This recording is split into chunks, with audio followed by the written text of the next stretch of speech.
So good morning one and all present in this hall. In the dais sitting Mr. Bhaskar Durga, teacher, renowned teacher of this institution. Another teacher, Mr. Mr. Shangma, and Professor Bishash, former faculty in the Department of Life Science, Dibrugarh University. We have with us one scholar from Assam University, Priyanka, students of this prestigious institution.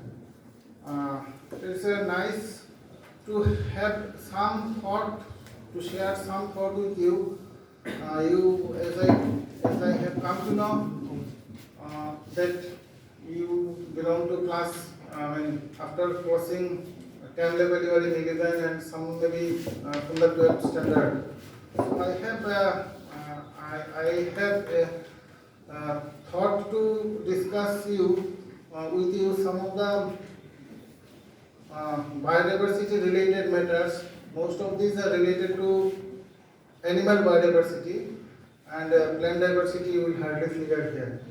Now the topics which is as per preference of this institution is Indian biodiversity with special reference to Northeast India. Now if we look at the Indian biodiversity, we have to think that the India is considered as a subcontinent, is not it? Geographical area coverage of India is a big area. You compare our country, India, with another neighboring country like Nepal. You imagine the geographical coverage of Nepal, or for that matter, geographical area coverage of Pakistan, or for that matter, Bangladesh. So 10 or 20 Bangladesh is equal to India, or 30 Nepal is equal to India, is not it? So since the geographical area coverage of India is very big, therefore it is expected that diversity of the animal will be more here. Diversity of the animal will be more here. And not only the geographical area, if we look at the different landscape, we find some area is surrounded by oceans, some area is occupied by the hills, some area is desert area, some area is having sufficient quantity of rainfall.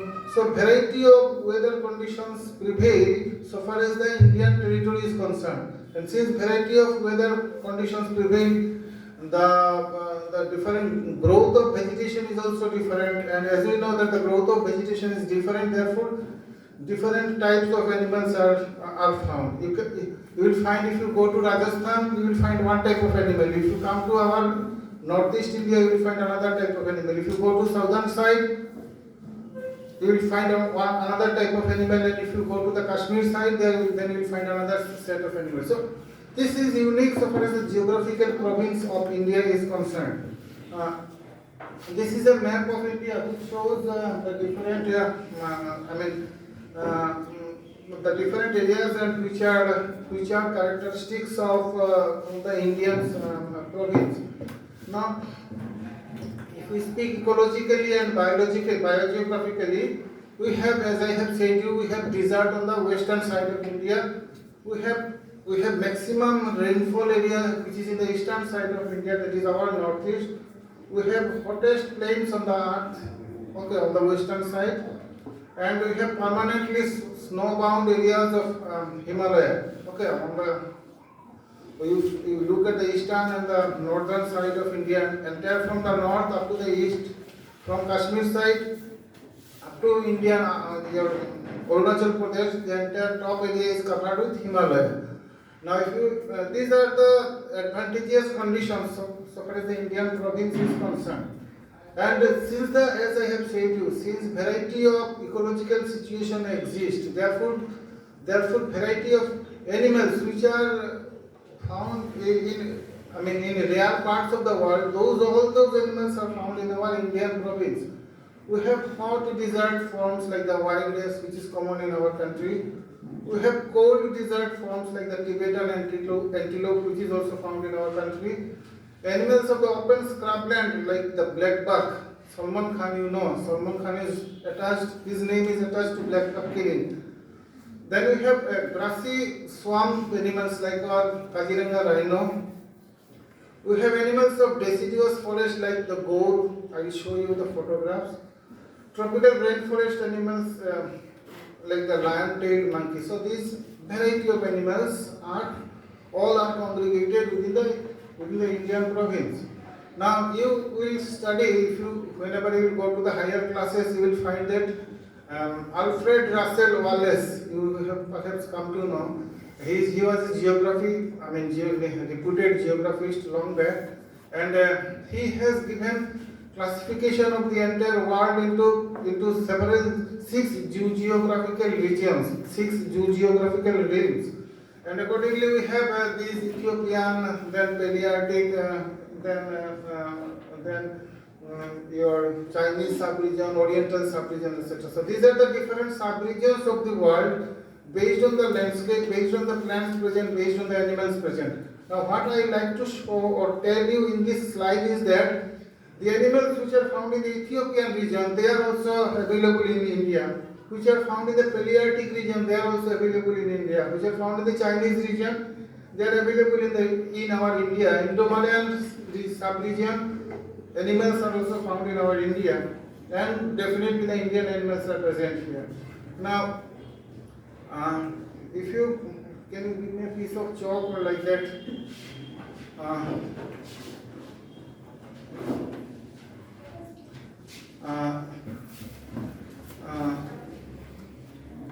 Ecological subregions of India. If we look, all of us have some idea about the map of India, and if we look at the map of India, it looks like this. I am not good in drawing any. I show you the rough map of India. So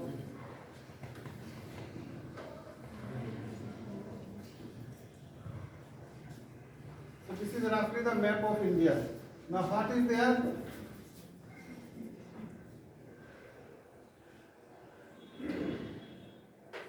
So in this entire side, we have the Himalayan region, is not it? Here is the Himalayan region.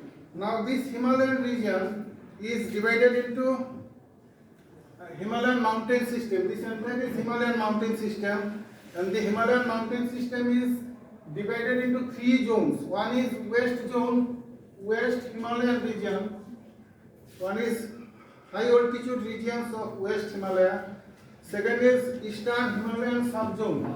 This is your Eastern Himalayan subzone. So the entire Himalaya is divided into Western Himalayan region, Eastern Himalayan subzone, and the Himalayan foothills. And then it comes these animals, which are these Himalayan foothills. So the animals which are found here. So basically the entire Himalaya is divided into one is your Western Himalayan region, then Eastern Himalayan region, and then Himalayan foothills. So these are the three regions. How so far as the distribution of plants, distribution of animals are concerned, Himalaya can be divided into three zones. Now each zone, west zone, basically we have come to know that Himalaya, as far as plant distribution, animal distribution is concerned, it is having three. One is west side, another is east side, another is foothills side. And then we have the peninsular India. Peninsular Indian sub-region, peninsular India, and the drainage basin, and the Indian deserts. Now this area, this D-shaped area is known as the peninsular India, and this side is known as the desert side, the Indian desert. Okay, so we have here one zone Himalaya divided into three. Then we have this western side, that is your peninsular region, and then the western side, that is your Indian desert. Now, then in addition we have the tropical evergreen forest of Indo-Malayan sub-region. Tropical evergreen forest of Indo-Malayan sub-region. This part, northeast India, this entire part is known as, which is having some common animals and plants with the South Asian countries. So this region is known as tropical evergreen forest of the Indo-Malayan sub-region. Now I will show you quickly because it will take time if I go slowly and describe about each and every animal. Say, you will find it interesting. I will show you the characteristic feature of the each and every zone. First I will describe about the animals, most of the animals which are found in the West Himalaya zone. Then I come to the East Himalayan zone, then the animals which are found in the Himalayan foothills zone. Then after that I come to the remaining portion, that is which are found in the desert area, which are found in the peninsular area, then Indo-Malayan area. Now some of the animals, maybe 10% or 15% of the animals are common between or among those areas, but in most of the cases there are some animals which are specific to that type of environment or that type of situation. Now these days are winter days, is not it? Although winter has receded, but what do we do during winter? We wear these woolen cloths, blazers, etc. is not it? But what happens if the suddenly temperature rises? We just remove the blazer, okay, so that we feel comfortable. You know that Himalayan region, western side and the eastern side, they are at high elevated places. So since the places are at high elevation, temperature in those places are warm, are rather cooler. So to adjust with that type of cool environment, there is a natural adaptation among the animals. What is that natural adaptation? That is in them, especially the mammals, in them their body is covered with long hairs. Their body is covered with long hairs, like your naturally existing the winter garments, is not it? Because we wear the winter garments to get rid of the extra cold. Okay. Now, just to see these animals, this western Himalayan side, it consists of three animals which are known as thor, markhor, and the ibex. Just to see this animal, you see its body, long hairs, is not it? Thor is an animal whose body is covered with long hair. You see markhor is again another. These are the species of mammals, and this is your ibex. So these are the goat. We generally see goat in and around us. Okay, the common goat. Okay, you eat whenever you go to restaurant, you take mutton, is not it? So relative of that goat is your thor, markhor, and ibex, where the body is covered with long hairs. This long hair is a natural adaptation to extra cold temperature. Then again, sheep varieties, relatives of the sheep which we see in and around us. Then these are Nayan, or Nayan is again another sheep. We have blue sheep, or which is known as Ghodal, and which have Shapu, again another variety of sheep which is found in the western side of the Himalaya. We have some more animals like your antelope which is known as Chiru. We have this beautiful animal which is known as Bobak marmot. Small mouse hairs or pikas. So this is again another animal. Then among the cat family, we find snow leopard, which is an animal of the western side. Among the birds, we have this Himalayan monarch pheasant, western trogopon, satyr trogopon, cockless pheasant. So these are the animals. These are the birds which are found in the western side. And this vulture, which once was present all over the Indian, but you know that diclofenac is the causes for decline of vulture is diclofenac. So these vultures have become extirpated from most of the areas, but these vultures are found in the western Himalayan side. These are again some of the birds. Now this, in a short, I have introduced you about the animals and the birds which are found in the western side of the Himalaya. Now think about the animals which are found in the eastern side of the Himalayan region. So this eastern side of the Himalayan region is characterized by these antelopes which is known as Chiru is a type of antelope. Then Kashmiri stag or Hengul, Himalayan sparrow. Then Goral sheep is found in high altitude areas in our northeast also. Goral is common here also. Then Tekin, you have heard about Nishmi Tekin, which is found in Arunachal Pradesh. It is a relative of that one, which is found on the eastern side of the Himalaya. Red panda is an interesting animal, famous animal. You have seen that IUCN logo is your this particular animal, red panda. We have another interesting animal which is known as hawk beggar. So hawk beggar is an animal which is not found in the western side of Himalaya, but it is found in the eastern side of the Himalaya. Then crestless porcupine. It is found largely in our this region, northeast region also, and this is found. This is a animal of the eastern Himalaya. This is not found in the western side of the Himalayan region. Now, in short, I have given you brief idea about the animals and the difference of the animals which are found in the western as well as the eastern side of Himalaya. Now, coming to those animals, coming to the third area, which is known as Himalayan foothills area. Now, let us see what more variety of animals are found in the Himalayan foothills area. You can say that the forested areas. So, those areas are mostly snow-bound areas plus some green-covered areas. But Himalayan foothills means the white area is not there, snow-bound area is not here. Comparatively low elevated places where the animals are present. And about the animals, common animals are common our Asian elephant, that is Elephas maximus. We have shambur, we have swamp deer area. Animal commonly lives in the swampy areas. Deer variety. Then cheetal, interesting animal, very beautiful looking animal cheetal. We have this hog deer. We have barking deer. We have this wild boar, animal of the foothills area. Black bear, Asiatic black bear. Okay. Sloth bear is again another animal of this foothills area. Then we have the pride of Assam, the rhino. Brow-antlered deer. Okay. Brow-antlered deer, for which the Manipur is famous. Okay.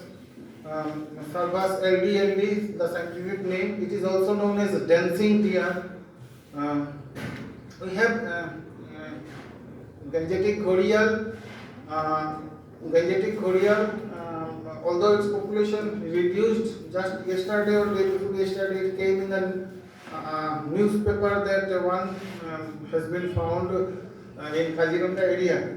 We have another interesting animal which is known as hispid hare, pygmy hog, not found elsewhere but in this foothills area, including our northeast region. Pygmy hog is an animal. We have our Assam is famous for golden langur. Okay, this is found in Manos site, Manos National Park. So this golden langur. So these are in short the animals which are characteristic features of the foothills area, including our some areas of Assam. Some of these animals are common to our northeast, including Assam as well. Coming to those animals, you know that Western Ghat, this side, which is known as Peninsular India. So, and here we find westerns, we have two areas, one is Peninsular India and the desert basin. Now, animals which we have described in the three zones of Himalaya, most of these animals which are found in the peninsula are different, except your common Indian elephant. Okay, now let us see what are the animals of this peninsula, which is your elephant, Elephas maximus, then your Muljak or the barking deer, we have shambur deer, axis deer, then swamp deer or Barasingha. Barasingha means what? Barasingha was once found here also in abundance. Bara means 12, Singha means horn. So where you will find that in the deer the horn has taken a branching type of loop. So that is known as Barasingha. We have this animal Sinkara gazelle. the story of Salman Khan that for killing Chinkara he was sentenced to jail. Okay. Then we have this striped hyena, which is characteristic feature of this peninsular or India or the drainage basin. Why it is known as drainage basin? Because in one side 4 different rivers, in another side 2 rivers are there. Okay, Mahanadi, Godavari, Krishna, Kaveri. Okay, Narmada, Tapti. So these are the rivers which are found in the southern India side. Then we have the third the gill forest where we find that your lion, okay, the magnificent creature. The desert fauna, desert area are characterized by, what thing? Scanty rainfall, is not it? Desert animals are having scanty rainfall. Very little rainfall takes place in the desert area. Now, you have heard about sunken stomata in plants. Why? What is sunken stomata? In botany, you have studied sunken stomata, is not it? Stomata you have studied. 2 guard cells, and in between there is a space that is known as stomata. Okay, which remains on the leaf surface, is not it? Not in 11, even in 9, 10 you have studied. So, in those places, in desert area, the plants which are there, they are within a tunnel, within a barrel, you can say, a bit deep inside the leaf. The stomata are there, and those types of stomata are known as sunken stomata. So sunken stomata in plant is an adaptation to reduce transpiration loss or loss of water from the plant body. Most of the animals which are found in the desert, they are nocturnal, because if they come out during daytime, scorching sunlight is there, and from their body transpiration and loss will be, evaporation will be more. So therefore, to avoid the scorching sun, most of the animals are nocturnal. They come out for food matters during night time. So let us see what are those desert animals. I will not definitely touch all these animals, but it will give you some idea about the animals which are found in the desert, like your Asiatic white ass. We have the black buck, which is also found in the desert area, and we have the desert cat, not our domestic cat, a relative of our domestic cat is known as desert cat. Then another interesting animal is a relative of cat is this animal. You see how ferocious it looks. It is known as caracal. So it is a relative of cat and ferocious looking animal. Again, this animal is found only in the desert zone, not in the rest part of the Indian territory. Now, these are about the animals which are found in the peninsular, that is South Indian side, plus West India, that is desert side. Coming to the animals which are found in our northeast side. Which, as I have said you, my topic is especially related to the northeast India. Now, in the tropical evergreen forest of the northeast India, we find some specific animals. That is, we find 9 different primates are there. Out of that, this particular primate, which is known as Holuk gibbon. In Assamese, it is known as Hukku Banor. In Bengali, it is known as Ulluk, and it's common. It is found only in upper side, that is in Arunachal Pradesh. That side, in this south bank of Brahmaputra, it is found. Then in some areas of your NC hills, it is found. Then in some part of the south, Borakbeli side, it is found. And only in some part of Bangladesh it is found. Other than these 4 areas, this particular animal is nowhere found. Okay, it is a Schedule 1 animal as per the Wildlife Protection Act is concerned. Now,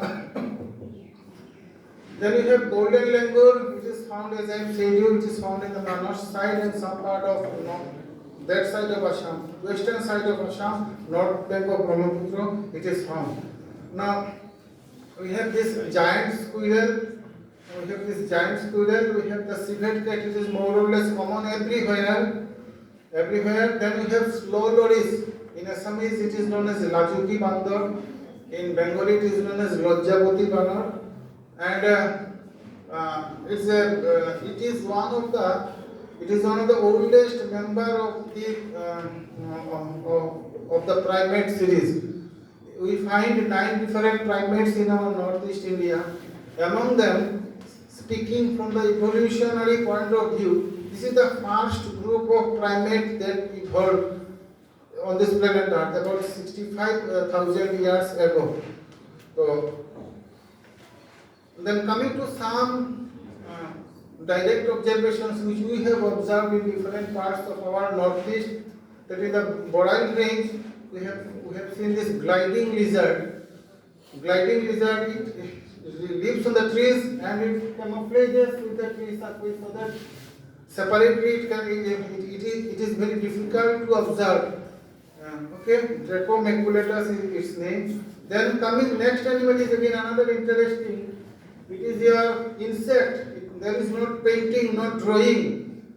You have seen small insects which emits very pungent smell.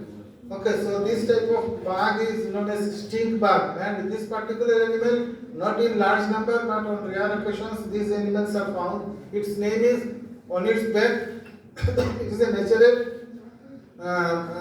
naturally this type of things are found, and it is known as man-face stink bug. Man-face stink bug. Generally, it is found in Malaysia, Tapa Hills, but on rare occasions, these are found in some limited pockets of our northeast India. We have another animal which is known as leaf insect or walking leaf. Okay, in Bengali it is known as Pata Bhongra. So this animal is also found here and there. Mostly in the guava plant it is found. So it camouflages with the color of the leaf. We have toke gecko. Toke gecko, mostly it gives a call like this, kokke, this type of call it gives, toke gecko.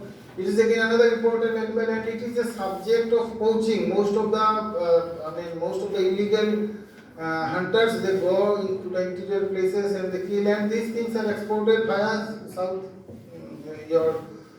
South Asian countries to China, places like that, because there is a make belief that this toke gecko is having some medicinal value, and for this it is in high demand in those markets. We have again another important animal, monitor lizard, Bengal monitor lizard. Okay, we are working with a group, IUCN group, and we'll be maybe within coming 6 months we'll be having some sort of awareness program on this Bengal monitor lizard, which are found in various parts of our state and the entire northeast. We have another rare animal, yellow-throated martin. This animal was reported from Inner Line Reserve Forest area. The Inner Line Reserve Forest, part of it covers Assam, part of it covers Mizoram, part of it covers Manipur. So, from that area, this yellow-throated martin was reported. We have another cat which is found from the same area, Inner Line Reserve Forest area. Not your domestic cat. By appearance, it looks like domestic cat, but the difference between the domestic cat and this jungle cat is that between the forelimb and the hind limb, the length is more in case of jungle cat. Okay, so that is the way how to recognize or diagnose this. That this is not a domestic cat or jungle cat. Then we have this Indian black eagle. Indian black eagle, another interesting part. Okay, so these are some of the animals we can say. These are characteristics of our northeastern region. Okay. Now I have given you a glimpse about the different type of animal. Another type of animal which I have not highlighted here, but I'll speak with you. And this time we have specially come for this here. Just I can share with you. Just a minute.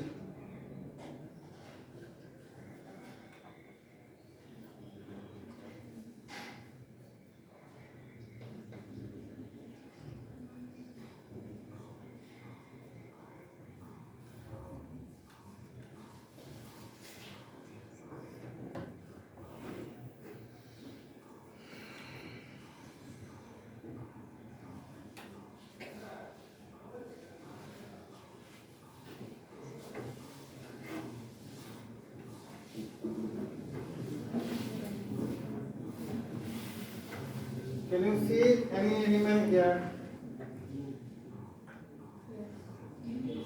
Can you identify what this animal is? This is dolphin. So this is your Gangetic river dolphin, is not it? Gangetic river dolphin, we have come to have some sort of awareness among you, so that we know that why this particular animal is important. Why this particular animal is important, and what as a young scientist, you are all budding scientists, is not it? Everybody will not become doctor or engineer after class 12. Some of will become researchers, some of will become social workers, some of will become teachers, some of will become professor, like that, is not it? All of you, I expect that all of you will become good citizen, whatever be your profession. Now, as a good citizen, what will be your duty? To protect the animals which are present in and around you. Now, this particular animal is present in and around you, but due to our negligence, this animal is reducing in tremendous number. Even 10 years back, it was found quite in good number.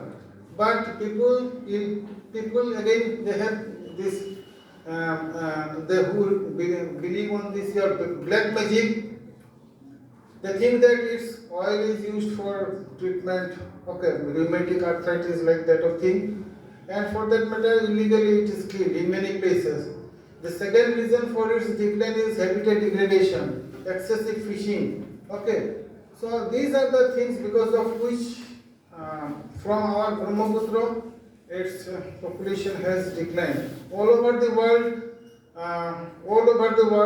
if you look at the ocean area, basically, these dolphins are divided into two categories. One is freshwater dolphin, another is oceanic dolphin. Oceanic dolphins are found 18 different varieties in different parts of the world. Out of that, 3 or 4 varieties have become extinct. Maybe 13 or 14 oceanic varieties of dolphins are found. But if you speak about the freshwater dolphin, only 2 varieties of dolphins are found. One is Gangetic dolphin, and another is your Indus dolphin. So this is the Platanista gangetica. Platanista gangetica. We have our reputed, sir who has worked on this particular dolphin. He has produced at least 7 to 10 PhD scholars who have worked on dolphin. But the PhD scholars have worked, they have got their PhD, but with that the number of dolphins has also started declining. All of us should have to work together, all of us will have to join our hands so that this precious animal can be preserved in our place, and all efforts should be taken up. If you find any dolphin in and around your house, or if you find any people illegally killing any dolphin, you should report your teachers.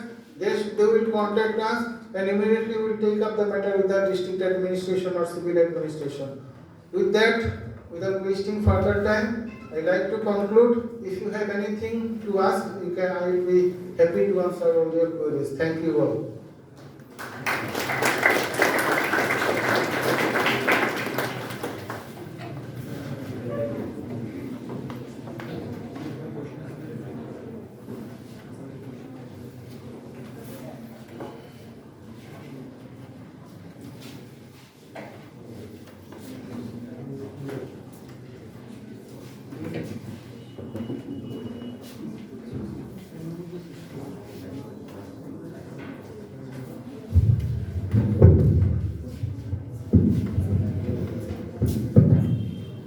So students, if you have any kind of queries, then you can ask